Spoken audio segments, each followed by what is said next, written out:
استاد جان بعد ما امین او وقت دستودیم تم وزیرا باشد نو شما کار کردیم ما باید مقصد زکات میش زکات барои ҳама одам воҷиб аст ки пулаш ба нисоб расида бошад. Тақрибан $4000 пулдор шуда бошед, баъд закот метиҳед $25. Аз $1000 $25, аз $4000 $100 метиҳед. фаҳмо?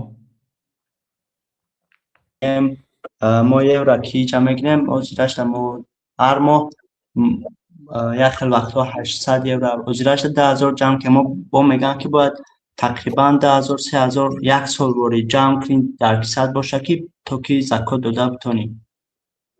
باری اول کدام وقتی که 4000 یورو دستان ما اومد جمع شد از همون روز الکی شما روزی که زکات برایتون یعنی که مالتون به نصاب رسید 4000 یورو مثلا نصاب رسید لیکن با یک سال دیگر تا سال آینده همین روز با می ایستید. اگر سال آینده هم همین روز با همین قدر 4000 زیاد پول داشته باشید بله همون زکات میبرید. مثلا یکم ماه رجب 4000 یورو پولدار شدید ایستاد است در سیفتون جمع شد در دستتون. این پولی هست که به این زکات داده میشد یعنی به نصاب رسید مالتون.